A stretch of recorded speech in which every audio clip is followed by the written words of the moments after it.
امام تراوی پڑھ رہا ہے، پڑھا رہا ہے، ہم اس کے پیچھے قرآن سن ہی تو رہے ہیں، ہم تھوڑی پڑھ رہے ہیں، وہ قرآن پڑھ رہا ہے۔ الف لام میم ذالک الکتاب لا ریب فیہ ھدی للمتقین، ہم اس کے پیچھے سن رہے ہیں، اس کو پڑھنے کا ثواب، ہمیں سننے کا ثواب۔ اللہ کے نبی کیا کہتے ہیں؟ اگر نہیں آ رہا تو سیکھو، اور جو پڑھ رہا ہے اس کو سنو، سنو گے تو سننے پر بھی تمہیں ثواب۔ ایک طرف کیا وید اگر سن لے تو ہریجن کے شودر کے کان بہرے کر دو سیسا اور تانبا پگھلا کے ڈال دو۔ آگے دیکھیے، برہمن کو اگر شودر کی کوئی لڑکی پسند آ جائے، سنیے علی اعلان تقریر، اگر برہمن کو کسی شودر کی لڑکی پسند آ جائے، شودر کی ہریجن کی نیچی ذات والے کی اگر کوئی لڑکی ہو اور خوبصورت لڑکی ہو اور وہ کسی برہمن کو پسند آ جائے اور وہ شودر سے بولے کہ تمہاری بیٹی مجھے پسند ہے، تو اس شودر کو چاہیے کہ وہ اپنی بیٹی کا ہاتھ اس برہمن کے ہاتھ میں دے دے۔ لڑکی کی مرضی ہو یا نہ ہو، بس برہمن کو پسند آ گئی، ہریجن کو دینا پڑے گا، شودر کو دینا پڑے گا، لو صاحب ہماری بیٹی کا ہاتھ تمہارے ہاتھ میں لے جاؤ۔ اور اس کے برعکس الٹا ہو جائے تو اگر شودر کو کسی برہمن کی لڑکی پسند آ جائے اور شودر نے زبان کھول دی کہ مجھے تمہاری بیٹی پسند ہے، تو اس برہمن کو چاہیے کہ اس شودر کو پکڑ کے راجا کے پاس لے جائے اور راجا کو چاہیے کہ اس کی دونوں آنکھیں پھوڑ دے۔ دیکھ رہے ہیں الٹی گنگا، اگر کوئی لڑکی برہمن کو پسند آ جائے تو شودر تو اس کو دے دے گا، لیکن شودر کو اگر برہمن کی لڑکی پسند آ جاتی ہے تو پھر راجا کی ڈیوٹی ہو جاتی ہے کہ اس شودر کی آنکھیں پھوڑ دے۔ اسلام کیا کہتا ہے؟ اسلام یہ کہتا ہے کہ لا تتبع النظرۃ النظرہ، ایک نظر معاف ہے لیکن ایک نظر کے بعد دوسری نظر کسی لڑکی پر نہ ڈالو۔ آپ چل رہے ہیں، کوئی وہاں سے آ رہی ہے، اچانک آنکھوں سے آنکھیں ٹکرا گئیں، نگاہ نیچی کر لو، یہ پہلی نظر معاف ہے، دوسری نظر معاف نہیں ہے۔ اگر آپ نے دوبارہ اس لڑکی کی طرف نظر اٹھا کے دیکھا تو آپ گناہگار ہوں گے، چاہے آپ کسی مسجد کے امام ہی کیوں نہ ہو، کسی مدرسے کے مولانا ہی کیوں نہ ہو، آپ کچھ بھی کیوں نہ ہو، آپ کی قوم کچھ بھی کیوں نہ ہو، آپ کتنے بڑے کیوں نہ ہو۔ میرے بھائیوں، ایک طرف اسلام یہ پابندی عائد کرتا ہے کہ کسی کی ماں بہن بیٹی کی طرف کوئی کسی کی عزت و آبرو نہیں لوٹ سکتا ہے۔ ہاں، اسلام نے یہ اجازت دے دی ہے کہ کوئی کسی کے ساتھ شادی کرنا چاہے تو کر سکتا ہے، اس میں ذات اور برادری نہیں دیکھی جائے گی، صرف تقوی دیکھا جائے گا، نیک دینداری دیکھی جائے گی اور نیکی دیکھی جائے گی۔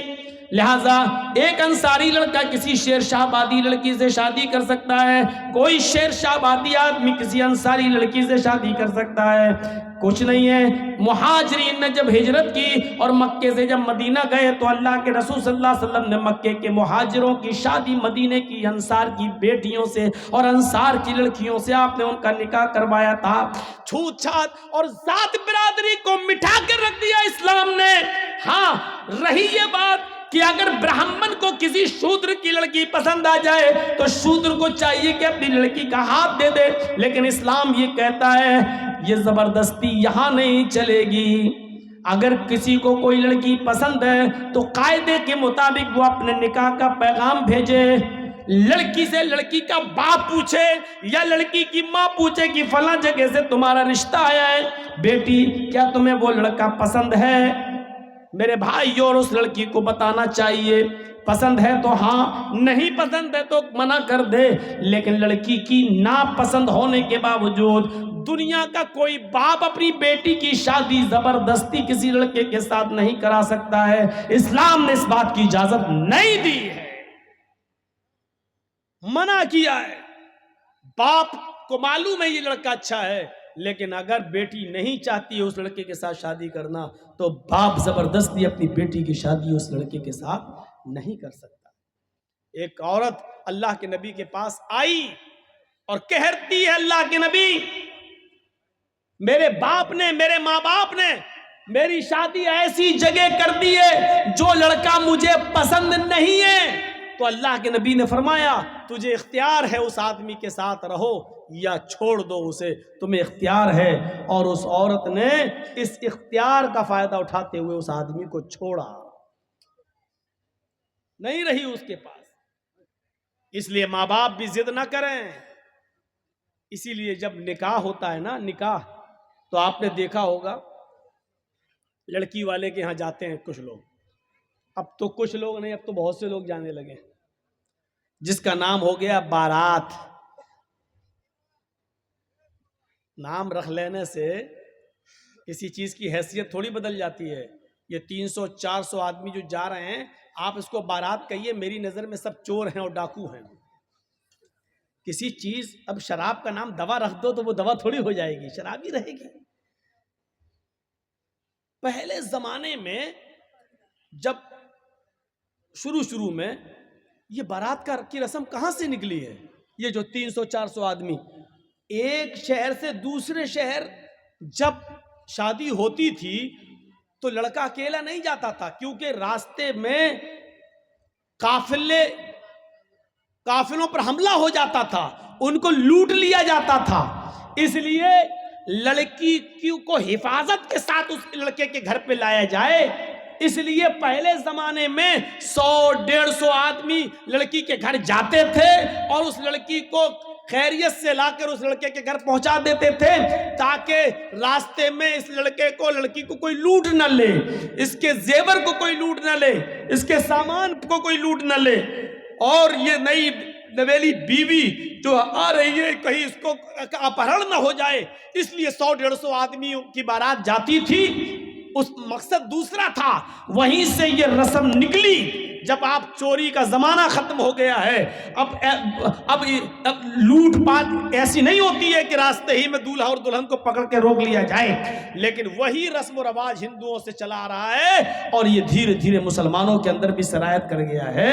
اب بھی 200, 250, 300 آدمیوں کی بارات جا رہی ہے۔ پہلے مقصد کچھ اور تھا، اب مقصد کچھ اور ہے۔ میرے پیارے ساتھیوں، تو میں نے وہی کہا کہ نام کے بدل دینے سے یا نام رکھ لینے سے حیثیت چینج نہیں ہو جاتی ہے، حیثیت چینج نہیں ہو جاتی۔ اب وہاں لڑکے کا نکاح ہونا ہے، جرجی صاحب بیٹھے ہیں، فارم بھر رہے ہیں، مہر وہر سب بھر دیا کتنا، لیکن لڑکے کا نکاح بھی نہیں پڑھا سکتے ہیں جرجی صاحب۔ آپ کو معلوم ہے یہ اصول ہے، یہ قانون ہے شریعت کا۔ جرجی صاحب لڑکے کا نکاح نہیں پڑھا سکتے ہیں جب تک پہلے لڑکی کی اجازت نہ لے لی جائے۔ ایک وکیل ہوتا ہے، 2 گواہ ہوتے ہیں، یہ وکیل اور یہ 2 گواہ لڑکی کے پاس اس کے گھر پہ جائیں گے اور اس سے پوچھیں گے کہ فلاں فلاں لڑکے کے ساتھ اتنے روپے مہر کے عوض تمہارا نکاح اس لڑکے کے ساتھ کیا جا رہا ہے۔ یہ بات چوری چھپے نہیں، تم سے آج بھی میں پوچھنے آیا ہوں، آج میں تمہارا جواب سننا چاہتا ہوں۔ ایسا تو نہیں کہ تم اپنے باپ کے پریشر میں آ کر اتنا بڑا قدم اٹھا رہی ہو کہ اپنی زندگی کسی کے حوالے کر رہی ہو، یا اپنی ماں کے پریشر میں یا اپنے بھائی کے پریشر میں آ کر یہ قدم اٹھا رہی ہو۔ نہیں، آج بتاؤ، وکیل اور گواہ کے سامنے بتاؤ، کیا وہ لڑکا تمہیں پسند ہے؟ وہ لڑکا، اس کا نام یہ، اس کی ولدیت یہ، اس کی عمر یہ، اور اتنے روپے یا اتنا سونا، اتنا چاندی، مہر، سکہ رائج الوقت، علاوہ نان نفقہ آپ ان کے نکاح میں دی جا رہی ہیں۔ کیا آپ کو وہ لڑکا قبول ہے؟ اس موقع پر دیکھا جائے گا اس لڑکی کی اجازت کیا ہے۔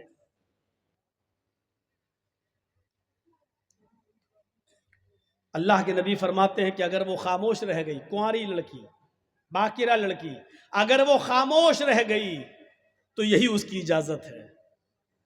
اگر وہ خاموش رہ گئی یہی اس کی اجازت ہے۔ یہاں پر بھی جہالت ہوتی ہے، معلوم ہے کیا ہوتی ہے جہالت؟ اس لڑکی کے پاس اس کی سہیلیاں بیٹھی رہتی ہیں، جب یہ پوچھا جاتا ہے کہ تمہیں اس لڑکے کے ساتھ نکاح کیا جا رہا ہے، کیا تمہیں قبول ہے، تو یہ تو بیچاری خاموش ہے، لیکن اس موقع پر جو اس کی سہیلیاں ہوتی ہیں اس کو بولتی ہیں، بول دو، بولو، ہاں قبول ہے، بولو۔ اور جب تک وکیل سن نہیں لیتا ہے اور گواہ سن نہیں لیتا ہے کہ ہاں اس نے کہا کہ مجھے قبول ہے، تب تک وہ دستخط نہیں کراتا ہے سگنیچر. یہ غلط ہے طریقہ، نہایت غلط ہے طریقہ. ایک بار پوچھو زور سے کہ فلاں فلاں لڑکے کے ساتھ اتنے اتنے روپے مہر کے عوض تمہارا نکاح اس کے ساتھ کیا جا رہا ہے، کیا تمہیں وہ لڑکا قبول ہے؟ وہ لڑکی سر نیچے کر لے، خاموش ہو جائے تو یہی اس کی اجازت ہے. اذنھا سماطھا، اس کی خاموشی ہی اس کی اجازت ہے بس. اور وہیں سے اس کے دستخط کروا لو. چلو نہیں بولے گی کوئی بات نہیں، چلو سائن کرو. اگر لڑکی نے سائن کر دیے یہ اس کی اجازت ہو گئی. اور اگر اس کو لڑکا پسند نہیں تو وہیں پر وہ کہہ سکتی ہے کہ مجھے پسند نہیں ہے یا میں نکاح نہیں کرنا چاہتی اس سے. پھر اس لڑکے کا نکاح کسی بھی قیمت پر نہیں ہوگا. لڑکے کا نکاح لڑکی کی اجازت کے بنا نہیں ہو سکتا ہے. اس لیے پہلے اسلام نے یہ پاور، یہ ادھیکار لڑکی کو دیا ہے. بارات لے کے تم پہنچ بھی گئے، تمہارے ساتھ 400 پیٹو بھی پہنچے ہوئے ہیں جو لڑکی والے کے ہاں کھانے کے لیے بھوکے بھیڑیوں کی طرح پہلے پہنچے ہوئے ہیں. اور نکاح سے پہلے ناشتے کا دور چلتا ہے، اور ناشتے کے دور نظر رکھی جاتی ہے کہ بعد میں زندگی بھر لڑکی کے باپ کو تانے مارے جائیں گے اگر ایک بھی مٹھائی میں کچھ گڑبڑی پیدا ہو گئی تو. تیرے باپ نے یہی بارات میں کھلایا تھا. اس لیے بیچارہ لڑکی کا باپ قرض ورز لے کر کسی طریقے سے بھوکے بھیڑیوں کا پیٹ بھرتا ہے اور اچھا سے اچھا کھلانے کی کوشش کرتا ہے تاکہ یہ بھیڑیے بعد میں منہ نہ کھولیں. الٹا سی برا ہنسی آ رہی ہے. بارات میں آپ ہی لوگ تو جاتے ہو اور ہنس رہے ہو یہاں بیٹھ کر. یہ بھوکے بھیڑیے کون ہیں؟ ہم اور آپ ہی تو ہیں. سسٹم بدلیے، سسٹم بدلیے. میرے بھائیوں، کھانا پینے کا دور چلتا ہے. اب بھی بیچاری لڑکی مجبور ہوتی ہے کیونکہ وہ جانتی ہے کہ میرے باپ کا 50-60 ہزار 1 لاکھ روپیہ اسی میں خرچ ہو گیا ہے. اب اگر منع کرتی ہو تو کام نہیں چلے گا، مجبوری میں بھی دستخط کرتی ہے. اس لیے شادی کے معاملے میں یہ سچ ہے کہ لڑکی بغیر ولی کے نکاح نہیں کر سکتی، یہ سچ ہے. لیکن یہ بھی سچ ہے کہ لڑکی کی اجازت کے بنا بھی آپ کسی لڑکے کا نکاح اس کے ساتھ نہیں کر سکتے. دنیا کے کسی باپ کو یہ حق نہیں ہے کہ وہ اپنی بیٹی کا نکاح زبردستی کسی لڑکے کے ساتھ کر دے. آپ کی بیٹی اگر اس لڑکے کے ساتھ نکاح نہیں کرنا چاہتی تو وہ نکاح نہیں مانا جائے گا، چاہے کتنی آپ اجازت دے دیں. کہہ دے باپ کی اجازت ہے، بنی رہے باپ کی اجازت. اگر لڑکی راضی نہیں ہے تو باپ کی اجازت کی کوئی حیثیت نہیں ہے، باپ کی اجازت بیکار ہے. شادی وہ مانی جائے گی لڑکی بھی راضی ہو اور اس لڑکی کے نکاح میں اس کا باپ اپنی بیٹی کی اجازت کے بعد ولی بنتا ہے اور اپنی بیٹی کا نکاح کراتا ہے. لیکن وہ بھی طریقہ غلط ہے کہ باپ نے لڑکی کی شادی میں شرکت نہیں کی اور باپ کو لڑکا پسند نہیں ہے تو لڑکی بھاگ کر کولڈ میرج کر لے اور دوسرا نکاح کر لے، جا کر ادھر ادھر نکاح کر لے. وہ بھی نہیں ہے. کچھ ڈھکوسلے لوگ ہمارے سماج میں ایسے بھی ہیں جو لڑکی کے باپ بن جاتے ہیں. ایک ہمارا لڑکا کسی دوسرے کے گاؤں سے کسی کی لڑکی بھگا کے لے آیا. اب اس گاؤں میں کہہ دیا اگر یہاں آئے گی تو ٹانگیں توڑ دیں گے. یہاں آئے، اب اس کا مرا ہوا منہ بھی ہم دیکھنا گوارا نہیں کریں گے. باپ نے کہہ دیا. اب وہ آپ کے گاؤں میں آئی، آپ کے گاؤں کا کوئی بڈھا آدمی تیار ہو جاتا، چلو وہ باپ نہیں ہے تو ہم باپ بن جاتے ہیں بیٹا تمہارے. یہ بڈھا سب سے پہلے جہنم میں لتیایا جائے گا جو باپ بنا. تیرے باپ بننے سے تیری بیٹی نہیں ہو جائے گی. اتنا یاد رکھنا، یہ سماج کے اندر سب سے بڑا ظلم ہے.